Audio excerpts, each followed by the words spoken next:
In other news, coastal communities risk losing their fishing rights if Kenya loses a maritime boundary court battle with Somalia.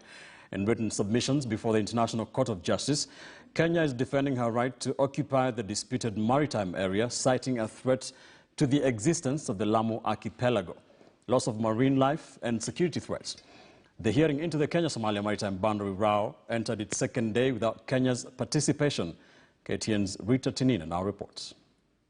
Madame la Présidente, Monsieur le Vice-Président, Mesdames et Messieurs les... Day 2 of oral arguments at the ICJ. Somalia put forward its case. Kenya's absence evident after withdrawing from the case, leaving the court to rely on Kenya's written submissions. In the case, Somalia is accusing Kenya of grabbing part of its maritime territory, which stretches for over 100,000 square kilometers. In its submissions, Kenya argues that the equidistant line suggested by Somalia digs into Kenya's territory in which Lamu Island is located. And if the court rules in favor of Somalia, 75% of coastal residents who depend on fishing as their basic source of income will lose their fishing rights. The written submissions indicate that on estimate, about 80% of fish landing in Lamu County come from the disputed area, with only 20% harvested elsewhere in various seasons.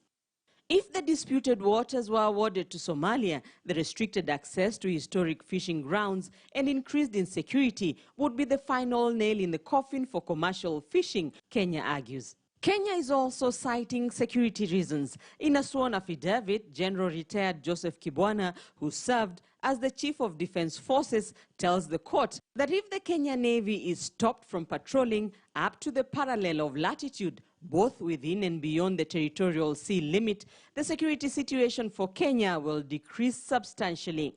Terrorist activity in East Africa and Kenya, as well as piracy, would be expected to increase, says Joseph Kibwana. Documents indicate that Kenya intercepted 22 vessels illegally sailing from Somalia to Kenya's territory over a decade ago. 4 of the vessels were in the area under dispute.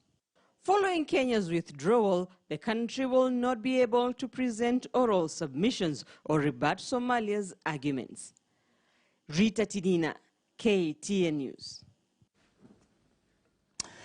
And to a sad story now, the media fraternity is tonight